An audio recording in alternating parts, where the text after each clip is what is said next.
ലോകത്തിൻ്റെ എല്ലാ ദേശങ്ങളിലും പോകുന്നത് കർത്താവിൻ്റെ വചനവുമായിട്ട്. ഇന്ന് ഈ വീൽ ചെയറിൽ ഇരുന്നു കൊണ്ട് ഈ വേദനയും സഹനവും എല്ലാം ഉണ്ടെങ്കിലും പോകുന്നത് കർത്താവിൻ്റെ വചനം എല്ലാവർക്കും കൊടുക്കുക, അങ്ങനെ യേശുവിൻ്റെ നാമം പ്രഘോഷിക്കുക. ഈയിടെ നിങ്ങൾ കണ്ടു, അതായത് അമേരിക്കൻ പ്രസിഡൻറ്റ് ട്രംപ് വളരെ ശക്തമായിട്ട് കർത്താവിൻ്റെ നാമം പ്രഘോഷിച്ചതും എങ്ങനെ അവൻ ജയിച്ചു. മാത്രമല്ല തിന്മയെ അതിജീവിക്കാനുള്ള പല പല പ്രക്രിയകളും ചെയ്യുവാൻ അവർ ആഗ്രഹിക്കുന്നു. അതെല്ലാം കർത്താവിൻ്റെ നാമത്തിൽ ഉറച്ചു വിശ്വസിച്ചുകൊണ്ട് ഏറ്റുപറഞ്ഞുകൊണ്ടാണ്. ഈ നോയമ്പുകാലം എന്ന് പറയുന്നത് കേരളത്തിൽ മാത്രമാണ്. ഇവിടെ നോയമ്പാണ്.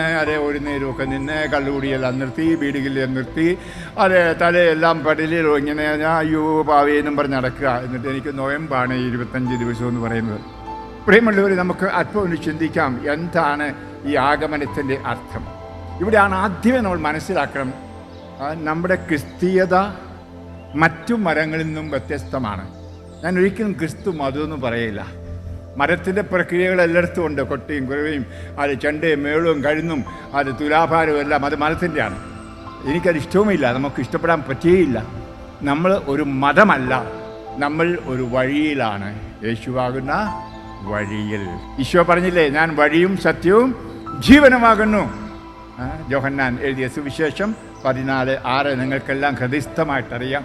അപ്പോൾ ആ വഴിയിൽ ജീവിക്കുന്നവർ, അതുകൊണ്ടാണ് ആദ്യകാലത്ത് ക്രിസ്ത്യാനികളെ കേരളത്തിൽ വിളിച്ചത് മാർഗവാസികൾ എന്നായിരുന്നു. യേശുവിൻ്റെ മാർഗത്തിൽ. അത് അപ്പസ്തോല പ്രവർത്തനത്തിലുമുണ്ട്. അതായത് പൗലോസ് അപ്പസ്തോലൻ ശൗലായിരുന്ന കാലത്ത് വഴിയിലായിരുന്നവരെ, മാർഗത്തിലായിരുന്നവരെ, യേശുവിൻ്റെ മാർഗത്തിലായിരുന്നവരെ പീഡിപ്പിച്ചത്. ഹല്ലേലൂയ. നമ്മൾ വഴി വന്നിട്ടില്ല, അതാ കുഴപ്പം. നമ്മൾ വഴി വക്കിലാണ് ഇപ്പോൾ ഇരിക്കുന്നത്. അപ്പോൾ വഴിയാകുന്ന യേശുവിലേക്കുള്ള ഒരു വരവ് ഒരു ക്രിസ്ത്യാനിക്ക് ഉണ്ടായേ മതിയാവും. പ്രാർത്ഥനകൾ, ഉപവാസങ്ങൾ, നേർച്ച കാഴ്ചകൾ, ബലികൾ അർപ്പിച്ച് കർത്താവിനെ, ദൈവത്തെ പ്രസാദിപ്പിക്കാനുള്ള മസിൽ പിടുത്തം യജ്ഞമാണ് മതങ്ങൾ ചെയ്യുന്നത്. എന്നാൽ എന്താണ് ക്രിസ്തീയത എന്ന് പറയുന്നത്? മസിൽ പിടിച്ചു മനുഷ്യൻ ദൈവത്തെ തേടി കണ്ടുമുട്ടുന്നതല്ല, പിന്നെയോ ദൈവം തൻ്റെ സ്നേഹം പങ്കുവയ്ക്കുവാൻ ഇങ്ങോട്ട് വരുന്നതാണ്. ദൈവം മനുഷ്യനെ അന്വേഷിക്കുന്ന ഒരു രീതിയാണ്, ഭാവമാണ് ക്രിസ്തീയത എന്ന് പറയുന്നത്. വിവിധ പ്രവാചകന്മാരിലൂടെ കർത്താവ് വരും, ഒരുങ്ങൂ എന്ന് പറഞ്ഞു. പക്ഷെ മനുഷ്യൻ മസിൽ പിടിച്ച് അന്വേഷിക്കുകയാണ് കർത്താവിനെ. നരബലി വരെ ഉണ്ടായിരുന്നു ദൈവത്തെ പ്രസാദിപ്പിക്കുവാൻ. അതുപോലെ തന്നെ ആടിനെയും കുഞ്ഞാടിനെയും ഒക്കെ ബലി കഴിക്കുക, അല്ലെങ്കിൽ ഒത്തിരി നേർച്ചകൾ കാഴ്ച വയ്ക്കുക.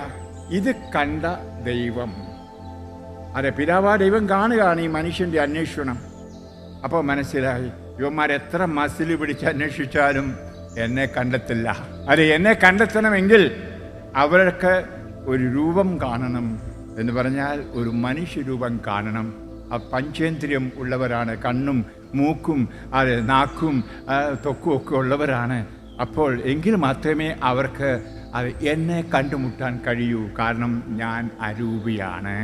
അരൂപിയായി എന്നെ കണ്ടെത്തി എന്നോടുകൂടി സഹവസിക്കുവാൻ അവരെത്ര പരിശ്രമിച്ചാലും ഈ ലോകത്തിൽ ആയിരിക്കുന്നിടത്തോളം കാലം സാധ്യമല്ല എന്ന് പിതാവാ ദൈവം കണ്ടു. ആ നിമിഷമാണ് പിതാവ് നിശ്ചയിക്കുന്നത്. എന്ത്? തൻ്റെ ഏകജാതനെ, യേശു പിതാവിനോടുകൂടി നിത്യമായിരിക്കുന്ന വചനത്തെ മാംസമാക്കി, എന്ന് പറഞ്ഞാൽ മനുഷ്യനാക്കി നമ്മുടെ ഇടയിലേക്ക് അയക്കുവാൻ. യേശു മനുഷ്യനായിട്ട് നമ്മുടെ ഇടയിൽ വന്നില്ലായിരുന്നെങ്കിൽ ഒരുപക്ഷെ അവനെ നമ്മൾ കണ്ടെത്തില്ലായിരുന്നു. ഇന്നും പലയിടത്തും ആളുകൾ അന്വേഷിക്കാൻ അരൂപിയിൽ ദൈവത്തെ കണ്ടെത്താൻ പറ്റുന്നില്ല. എന്നാൽ നമ്മൾ എത്രയോ ഭാഗ്യവാന്മാർ. പരിശുദ്ധ കന്യാമറിയത്തിൽ നിന്ന് പിറന്ന ദൈവത്തെ മനുഷ്യനായി കാണുന്നു. അവൻ പൂർണ്ണ മനുഷ്യനും പൂർണ്ണ ദൈവവുമാണ്.